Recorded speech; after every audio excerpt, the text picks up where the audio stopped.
నమస్తే welcome to BRK in depth. తన పొలం పండదు కాబట్టి మిగతా వాళ్ళది కాల్చేయాలని చూస్తున్నట్లు చైనా అగ్రరాజ్యాలపై అసూయతో వ్యవసాయ టెర్రరిజానికి పాల్పడుతుందంటూ అగ్రరాజ్యం అమెరికా ఆరోపణలు చేస్తుంది. పుట్టిన పాము పుడమిపై పడదన్నట్లు చైనా చేసే ప్రయోగాలు మానవత్వంపై పడుతున్నాయి. చాలదా కరోనా అనుకుంటే ఇప్పుడు పంటలకు కూడా కరోనా చేదా అంటూ డ్రాగన్ దేశం దుశ్చర్యలకు అడ్డు అదుపు లేకుండా పోయిందంటూ నిప్పులు చెరిగారు. నోరంతా గులాబీ మాటలు, చేతల్లో మాత్రం వైరస్ గుత్తలు అన్నట్లు ప్రపంచానికి సాకరం అనే పేరు చెప్పి పీడ కలిగిస్తున్న చైనాపై ప్రపంచ దేశాలు సైతం మండిపడుతున్నాయి. ఇప్పుడు అలాంటి ఓ వైరస్తో అగ్రరాజ్యాన్ని కుదిపేయాలని ప్రయత్నిస్తున్న చైనాకు ఆదిలోనే అమెరికా అడ్డుకట్ట వేసింది. ఇక ప్రస్తుతం అమెరికా ఆరోపణలు అంతర్జాతీయంగా సంచలనం రేపుతున్నాయి.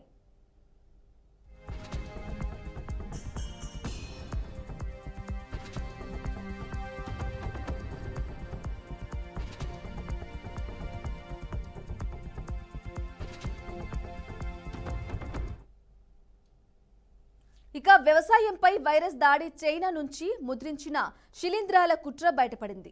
గోధుమలు, వరి, మొక్కజొన్నను నాశనం చేసే ప్రమాదకర ఫంగస్ ను అమెరికాలోకి తరలించబోతూ ఉండగా ఇద్దరు చైనా శాస్త్రవేత్తలను FBI అరెస్టు చేసింది. ఇప్పుడు ప్రపంచ వ్యాప్తంగా చర్చ కొనసాగుతోంది. చైనా ల్యాబ్లలో అభివృద్ధి చేసిన శిలీంధ్రాలు ఇప్పుడు ప్రపంచం ముంచే ప్రమాదంగా మారాయా అంటే అవుననే అంటున్నాయి అగ్రరాజ్యపు వర్గాలు. పుసారియం గ్రామినేరియం అనే ఫంగస్ ను తయారు చేస్తున్నట్లు అమెరికాలోని FBI గుర్తించి చైనాకు సంబంధించిన ఇద్దరు శాస్త్రవేత్తలను అరెస్టు చేసింది. అయితే గోధుమ, బార్లీ, మొక్కజొన్న, వరి పంటలకు తీవ్ర నష్టం కలిగించే శక్తి చైనా సృష్టించిన కొత్త వైరస్ కు ఉందని శాస్త్రవేత్తలు హెచ్చరిస్తున్నారు.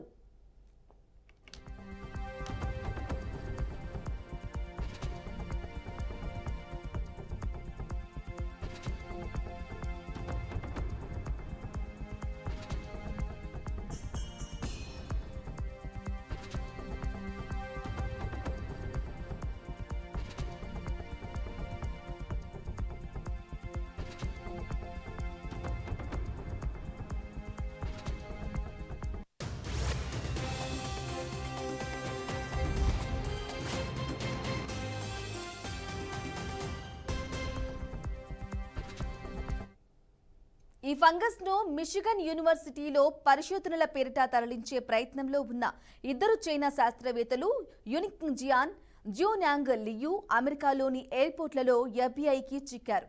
వీరు చైనా నుంచి ల్యాబ్లో అభివృద్ధి చేసిన శిలీంధ్ర నమూనాలను తమతో తీసుకొస్తూ ఉండగా పట్టుబట్టారు. ఇక అమెరికా అధికారులు దీనిని వ్యవసాయ టెర్రరిజంగా ప్రకటించారు. పంటలను లక్ష్యంగా చేసుకున్న ఫంగస్ మాత్రమే కాకుండా ఇది మానవ శరీరానికి, పశువులకు కూడా హానికరం అని అధికారిక హెచ్చరికలు జారీ అయ్యాయి. ఇక వాంతులు, కాలేయాన్ని దెబ్బతీసే ప్రమాదం ఉందని అగ్రరాజ్యం అమెరికా ఆరోగ్య శాఖ అధికారులు హెచ్చరిస్తున్నారు. ఇంతవరకు శాస్త్రీయ పరిశోధనల పేరుతో జరిగిన ఈ చర్యల వెనక అసలు మకుటమాయం ఏంటన్న కోణంలో ఇప్పుడు అమెరికా దర్యాప్తు సంస్థల ఆరా తీస్తున్నట్లు సమాచారం.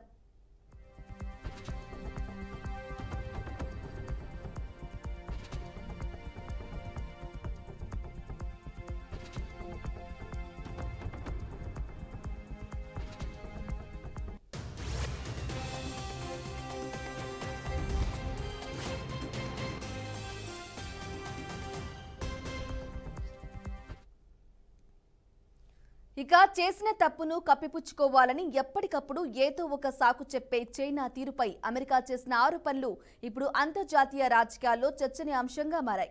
అమెరికా ఆరోపణలపై చైనా ఇంకా స్పష్టంగా స్పందించకపోయినా తమపై లేనిపోని దూషణలు చేస్తున్నారని పాత వాటిని తిప్పి చెబుతూ ఉండడం గమనార్హం. కానీ వాస్తవం ఏమిటంటే శిలీంధ్రాల తరలింపు, ప్రమాదకర వైరస్ల అభివృద్ధి వంటి అంశాలు సరదా ప్రయోగాలు కావు. ఇవి వ్యవసాయాన్ని, ఆహార భద్రతను, పర్యావరణాన్ని తీవ్రంగా ప్రభావితం చేసే అంశాలు. అంతేకాకుండా కరోనా తరహాలో మరో ముప్పు తలెత్తకుండా ముందస్తు జాగ్రత్తలు తీసుకోవాల్సిన సమయం కూడా ఇదే అని పర్యవేక్షకులు అభిప్రాయపడుతున్నారు. ఇక ఇప్పటికే అమెరికా వ్యవసాయ శాఖ, ఫెడరల్ విచారణ సంస్థలు, FBI, అంతర్జాతీయ మానవ హక్కుల సంస్థలు ఈ వ్యవహారాన్ని లోతుగా పరిశీలిస్తున్నారు.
రైట్ గా చైనాకు సంబంధించి కొంతకాలంగా అయితే కోవిడ్-19 కి సంబంధించి ఒక ల్యాబ్ లో వారైతే ఏ విధంగా అయితే ఒక వైరస్ ను రూపొందించారో అదే విధంగా సేమ్ అలాగనే వ్యవసాయానికి సంబంధించి కూడా వ్యవసాయాన్ని నాశనం చేసే దిశగా వ్యవసాయ టెర్రర్ గా అయితే అనుకోవచ్చు. దీనికి సంబంధించి చైనా కొత్త ఎత్తుగడైతే వేసింది. ఇక వైరస్ ను కూడా తయారు చేసి అమెరికా సంస్థలైతే దీన్ని ఛేదించాయి. దీనికి సంబంధించి అప్డేట్ అలాగే దీనికి సంబంధించి వారి అభిప్రాయాన్ని తెలియజేయడానికి ప్రముఖ రాజకీయ విశ్లేషకులు వి వెంకటేశ్వరరావు గారు అయితే మనకు లైవ్ లో అందుబాటులో ఉన్నారు. వెంకటేశ్వర గారు నమస్కారం అండి. ఎస్, ఇక వ్యవసాయ టెర్రర్ కి కూడా చైనా వెనకాడడం లేదు. ఇక కొత్త ఎత్తుగడ వేసింది. ఈ నేపథ్యంలో ఎఫ్ఐఐ సంస్థలైతే దాన్ని అంటే ఛేదించారు. దీనికి సంబంధించి మీ అభిప్రాయం ఏంటి? నిన్ననే కొత్తగా ఈ న్యూస్ ఏదైతే ఉందో మొత్తం ప్రపంచవ్యాప్తంగా స్ప్రెడ్ అయినటువంటి న్యూస్, అమెరికాలో ఒక చైనీస్ సైంటిస్ట్ ఎవరైతే కొత్త వైరస్ ని, అంటే ఏదైతే క్రాప్స్ కు సంబంధించినటువంటి వైరస్, దాని మీద ప్రధానంగా వరి ధాన్యాలు, బార్లీ మరియు వీట్, ఈ క్రాప్స్ పైన ఫంగస్, ఒక కొత్త ఫంగస్ బయటకు తీసుకొచ్చారని చెప్పేసి ఆ ఫంగస్ ద్వారా మొత్తము ఒక క్రాప్ టెర్రరిజం అని చెప్తున్నారు. ఇప్పుడు ఏదైతే ఎఫ్డిఏకి సంబంధించినటువంటి అక్కడ ఉన్నటువంటి ఎఫ్డిఏ అధికారి చెప్పినటువంటి న్యూస్ ప్రకారంగా ఇప్పుడు దేశవ్యాప్తంగా గతంలో కరోనాలో ఎట్లయితే వైరస్ స్ప్రెడ్ చేసినటువంటి అంశం లాగా ఇప్పుడు క్రాప్స్ పైన ఈ వైరస్ స్ప్రెడ్ చేయడానికి దాని పేరు ఫ్యూరోసియం గ్రామినియం అనేటువంటి ఒక కొత్త ఫంగస్ వాళ్ళు దాన్ని ల్యాబ్స్ లో నుంచి వెళ్ళి అంటే చైనా నుండి అమెరికాలోకి తీసుకొచ్చి అమెరికాలో దాన్ని ద్వారా స్ప్రెడ్ చేయడానికి ప్రయత్నం జరుగుతుందనేటువంటి విషయాన్ని నిన్న ఎఫ్డిఏ అధికారులు ధృవీకరించారు. దానిపైన చైనా ఎలాంటి రియాక్షన్స్ ఉంటుందని వెయిట్ చేస్తా ఉన్నారు. అయితే ఈ ఫంగస్ సంబంధించినటువంటి ముఖ్య అంశాలు ఏంటంటే, ఒకసారి ఈ ఫంగస్ కనుక ప్రపంచవ్యాప్తంగా ఉన్న దేశాల్లో కనుక స్ప్రెడ్ చేస్తే ఖచ్చితంగా మనిషి యొక్క లివర్ సంబంధించి ప్రధానంగా లివర్ డ్యామేజ్ చేయడం ద్వారా పెద్ద ఎత్తున మానవ శరీరానికి హాని జరుగుతుంది. గతంలో కోవిడ్ లో ఎట్లయితే ప్రపంచవ్యాప్తంగా ఎమర్జెన్సీ క్రియేట్ అయిందో అలాంటి ఎమర్జెన్సీ క్రియేట్ చేయడానికి ఒక ప్రయత్నం జరుగుతుంది అనేటువంటి విషయాన్ని నిన్న అన్ని న్యూస్ ఏజెన్సీస్ ప్రపంచవ్యాప్తంగా దీన్ని ధృవీకరించాయి. దీనిపైన చైనా ఎలాంటి రియాక్షన్ ఇస్తుందని వెయిట్ చేస్తున్న సందర్భంలో కొన్ని కథనాలు చైనా నుంచి వచ్చినాయి. ఏంటంటే ఇదంతా కూడా కావాలని చేస్తున్నారు, ఇది జస్ట్ రీసెర్చ్ కోసం తీసుకోవడం జరిగింది అని చెప్పి వాళ్ళు చెప్తా ఉన్నారు. అయితే గతంలో ఇదే ల్యాబ్స్ లో జరుగుతున్నటువంటి రీసెర్చ్ పైన అక్కడ ఉన్నటువంటి చైనీస్ సైంటిస్ట్ కూడా మేము వాపస్ పంపించామని చెప్పేసి అమెరికన్ ఎఫ్డిఏ అధికారులు చెప్తా ఉన్నారు.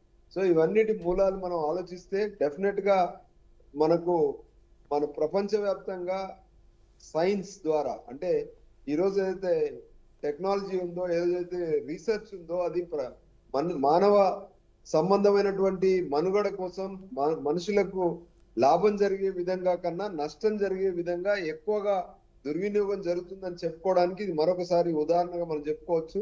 ఇప్పుడు అమెరికా చైనా మధ్యలో జరుగుతున్నటువంటి కోల్డ్ వార్ లేదా ట్రేడ్ వార్ కావచ్చు, ఆ ట్రేడ్ వార్ లో భాగంగా ఇది మరొక అంటే ఒకప్పుడు కనపడే విధంగా ఆయుధాలతో యుద్ధం జరగకుండా ఈసారి ఈ ట్రేడ్ వార్ లో భాగంగా ఇలాంటి వైరస్లను లేదా కోవిడ్ వైరస్ లాంటి వైరస్లను ఒకరి దేశంలో ఒకరు వదులుకోవడం, దానిపైన గతంలోనే మీరు చూసారు వుహాన్ ల్యాబ్స్ నుండి చైనా వదిలినటువంటి ఆ కరోనా ప్రపంచవ్యాప్తంగా ఒక పెద్ద కుదిపింది. ఆ తర్వాత చైనా యొక్క ఆర్థిక వ్యవస్థ పూర్తిగా కూలిపోయినటువంటి పరిస్థితి.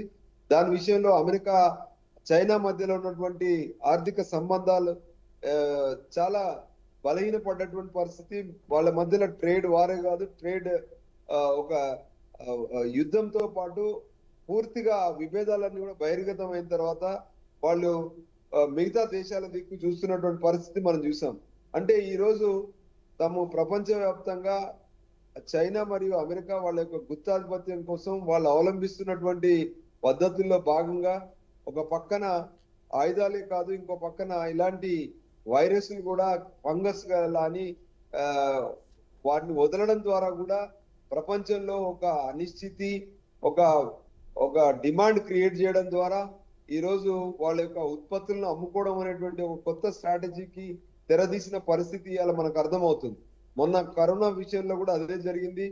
ఇక్కడ ఆ డిమాండ్ అనేది ఒక పక్కన కరోనా వైరస్ అన్ని ప్రపంచ దేశాల్లో స్ప్రెడ్ అయిన తర్వాత పూర్తిగా అక్కడ ఒక పక్కన వాటి యొక్క డయాగ్నోసిస్ అనేది కూడా వాళ్ళు మీరు చూసారు ఏ రకంగా డయాగ్నోసిస్ సంస్థలన్నీ కూడా కమర్షియల్ గా ప్రజల మీద ఎన్కరేజ్ చేసుకున్న పరిస్థితి. ఆ తర్వాత వ్యాక్సిన్స్ కూడా ఎన్ని సంస్థలు వ్యాక్సిన్స్ అడ్డం పెట్టుకొని ప్రపంచవ్యాప్తంగా ఉన్నటువంటి మానవ జాతి మీద ఒక దాడి జరిగింది. అదే విధంగా ఆ సమయంలో మొత్తం మెడికల్ మాఫియా కూడా తయారైపోయి ఎంతో మొత్తం ప్రపంచవ్యాప్తంగా ఉన్న దేశాల ఆర్థిక వ్యవస్థలన్నీ కూడా కుదేలు చేసినటువంటి పరిస్థితి మనం చూసాం. సో ఈ రోజు మరొకసారి అలాంటి ప్రయత్నమే జరుగుతుందనేది మనకు అర్థమవుతుంది. మన గతంలో కూడా ఇలాంటి ప్రయత్నాలు జరిగాయి. ఆ ప్రయత్నంలో కొన్ని సందర్భాల్లో ఇండియాలో కూడా ఇలాంటి వైరసెస్ ఎన్నో కూడా పంపడం జరిగింది. దాంట్లో భాగంగానే మనం కూడా దాని యొక్క పర్యవసానాలు మన వ్యవసాయ ఉత్పత్తుల మీద కూడా మనం చూసాము. అలాంటి పరిస్థితి మరొకసారి అంటే బీటీ కాటన్ లాంటి మనం చూసాం మన దగ్గర. అంటే జీన్ మాడిఫైడ్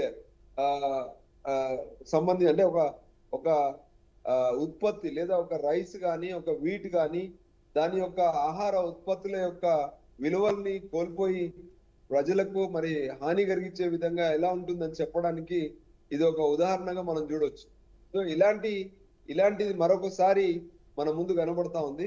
కాబట్టి దీనిపైన మనము మరొకసారి ప్రపంచవ్యాప్తంగా ఇలాంటి ఎమర్జెన్సీ క్రియేట్ కావడం కోసం ఇవాళ ప్రయత్నం జరుగుతుందని చెప్పేసి ఎఫ్డిఐ ముందస్తు మనందరికి కూడా ఒక సూచన ఇస్తుంది. సూచనలో భాగంగానే ఈ రోజు ఇది జరిగిందని చెప్తా ఉన్నా. దీనిపైన చైనా ఎలా రియాక్ట్ అవుతుందో చూడాలి. ఇది నిజంగా వాళ్ళు ప్రయత్నం చేశారా లేకపోతే వాళ్ళ మధ్యలో ఉన్నటువంటి ఒక ట్రేడ్ వార్ అంటే ఒక ట్రేడ్ వార్ కి ఇది ఒక ఇదిగా మనం చూడాలనేది రానున్న రోజులలో మనకు దీని యొక్క మూలాలు మనకు అర్థమవుతాయి. వెంకటేశ్వర గారు ఇక చూసుకున్నట్లయితే ఎస్ మీరు అన్నట్టుగా కూడా గతంలో కోవిడ్-19 కి సంబంధించి వ్యూహాన్ అనే ల్యాబ్ లో కూడా క్రియేట్ చేయడం జరిగింది. ఇక చైనా ఇటువంటి వైరస్లు కానీ ఫంగస్లు కానీ సృష్టించడం వల్ల ఇక డ్రాగన్ కు ఏం లాభం అని అనుకోవాలంటారు? ఇలా ల్యాబ్ లో తయారు చేస్తున్నారు అనుకోవాలంటారు? ఖచ్చితంగా ఈ రోజు చైనా యొక్క పూర్తి ఆర్థిక పరిస్థితి మీరు చూస్తే ప్రపంచంలో 2వ అతిపెద్ద ఆర్థిక దేశంగా మనకు కనబడతా ఉంది.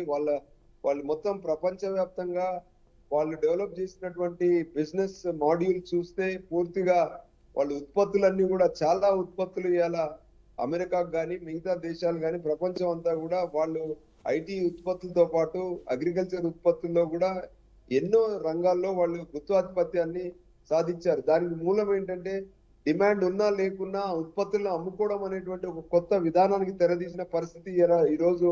దాంట్లో భాగంగానే కోవిడ్ ఉత్పత్తులు, దాంట్లో భాగంగానే ఇప్పుడు అమెరికా చెప్తున్నటువంటి కొత్త ఈ వైరస్ క్రియేషన్. సో డెఫినెట్ గా వాళ్ళకి లాభం జరగడం కోసమే ఇదన్నీ జరుగుతుంది అనేది మనకు అర్థమవుతుంది. చైనా లాంటి దేశం ఎక్కడైతే ఇన్ఫర్మేషన్ టెక్నాలజీ ఓపెన్ గా లేదో, ఎక్కడైతే సమాచారం ప్రపంచ దేశాలకు అందుబాటులో లేదో, గోప్యత ఉన్నటువంటి దేశం కాబట్టి డెఫినెట్ గా ఈ రోజు ప్రపంచ వ్యాప్తంగా అక్కడ లోపల జరిగేటువంటి విషయాలు బయటికి రావు కాబట్టి ఇది ఒక మనం ఉదాహరణగా తీసుకోవచ్చు. ఓకే వెంకటేశ్వర గారు ఇక చెప్పండి, ఇక చైనాకు సంబంధించి ఒక వాదన ఏంటంటే ఇక అమెరికా చేస్తున్న ఆరోపణలపై కూడా అంతా మాపైనే చేస్తున్నారు, అధికారికంగా కూడా స్పందించకుండా తమపై లేనిపోని దూషణలు కూడా చేస్తున్నారంటుగా కూడా చైనా మాట్లాడడం చూసాం. మరేమంటారు దీనికి సంబంధించి?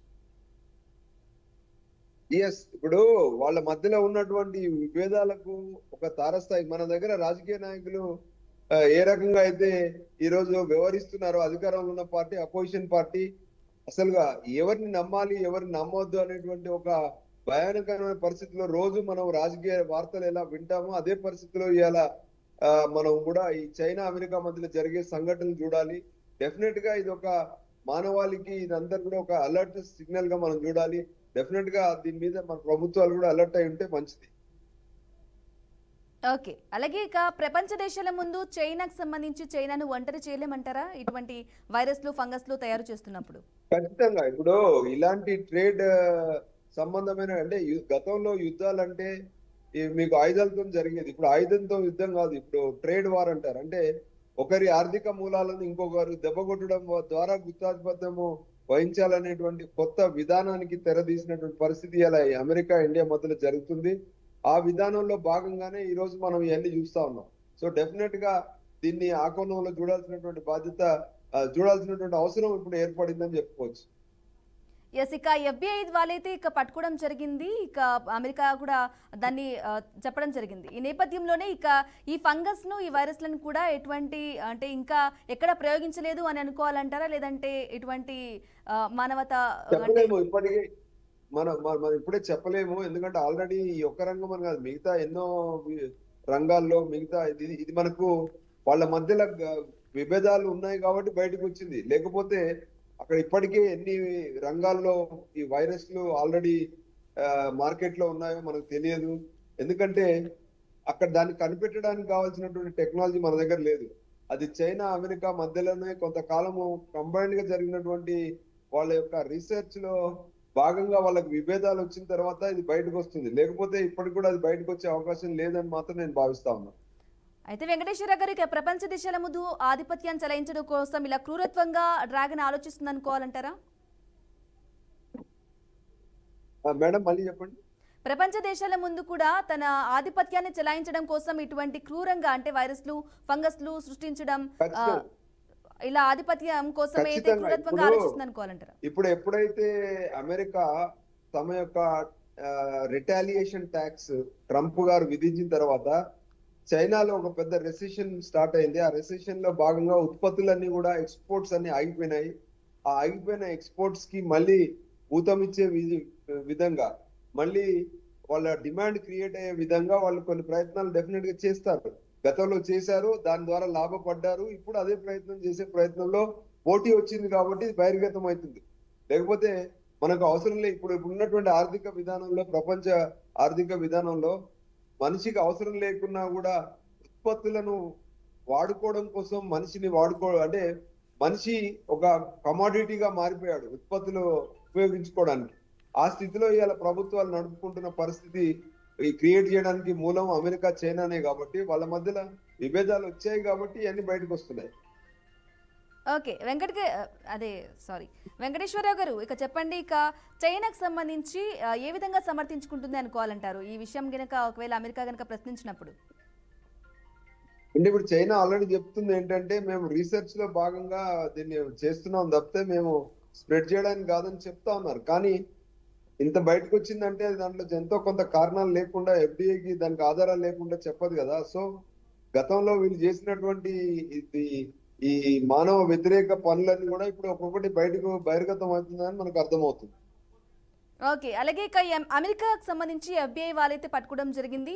ఈ ఫంగస్ కి సంబంధించి కూడా వాళ్ళు వ్యవసాయంలో ముఖ్యంగా గోధుమ, బార్లీ, అలాగే మొక్కజొన్న, అలాగే ఒకవేళ మనుషులకు కనుక వచ్చినట్లయితే పశువులు, మనుషులకు కూడా వాంతులు, అలాగే కాలేయం కూడా దెబ్బతినే అవకాశం ఉన్నట్లుగా కూడా మీరు చెప్పినట్టు కూడా చెప్పడం జరిగింది.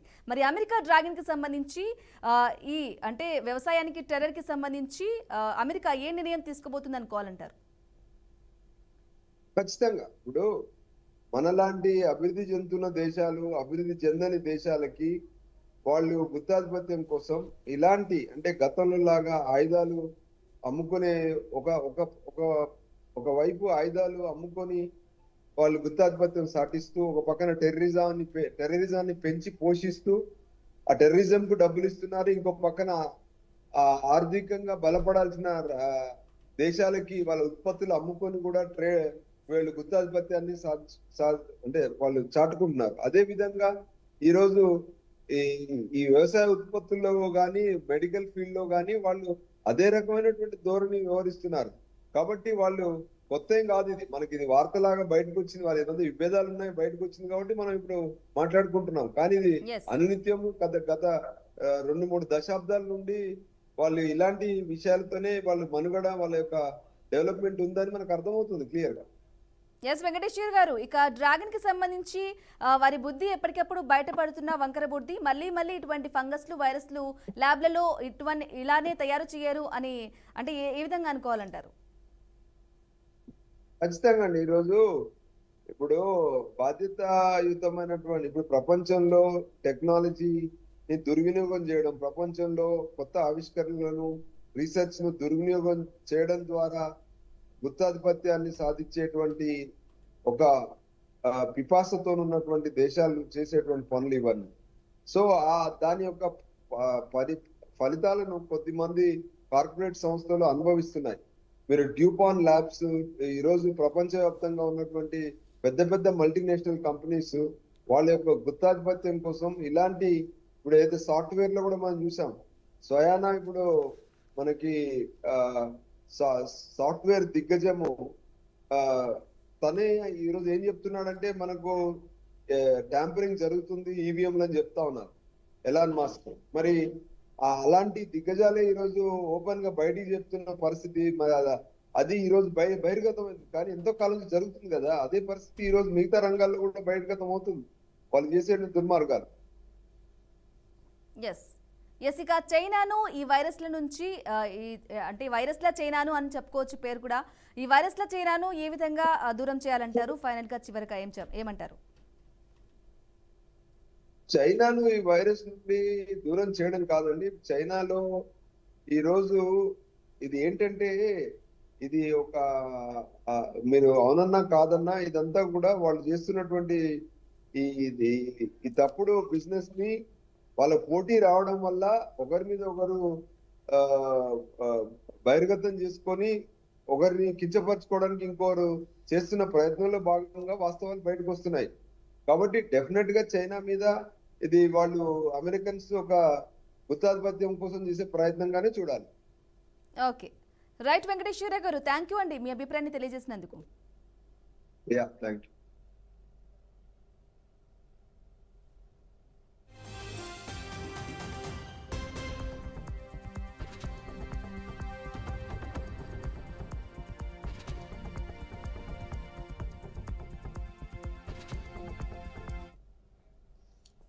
రైట్, ఇక చైనా ల్యాబ్ లో అయితే డేంజరస్ వైరస్ అయితే వ్యాప్తి అయితే సృష్టి అయితే చేశారు. ఇక పుసారియా గ్రామినేమియం అనే ఫంగస్ అయితే అభివృద్ధి చెందింది. ఈ ఫంగస్ వల్ల గోధుమలు, వరి అలాగే మొక్కజొన్న పంటలకైతే దెబ్బతినే అవకాశంగా నాశనం చేసే శిలీంధ్రాలను ఫంగస్ కూడా చైనా అయితే తయారు చేసింది. మరో COVID-19 లాగా ఇటువంటి ఫంగస్ ను కూడా వచ్చింది అని చెప్పేసి కూడా FBI అమెరికా అయితే దీన్ని ఛేదించడం జరిగింది. ఇది వాటి special in depth. Stay tune. BRK news Telugu సత్తా.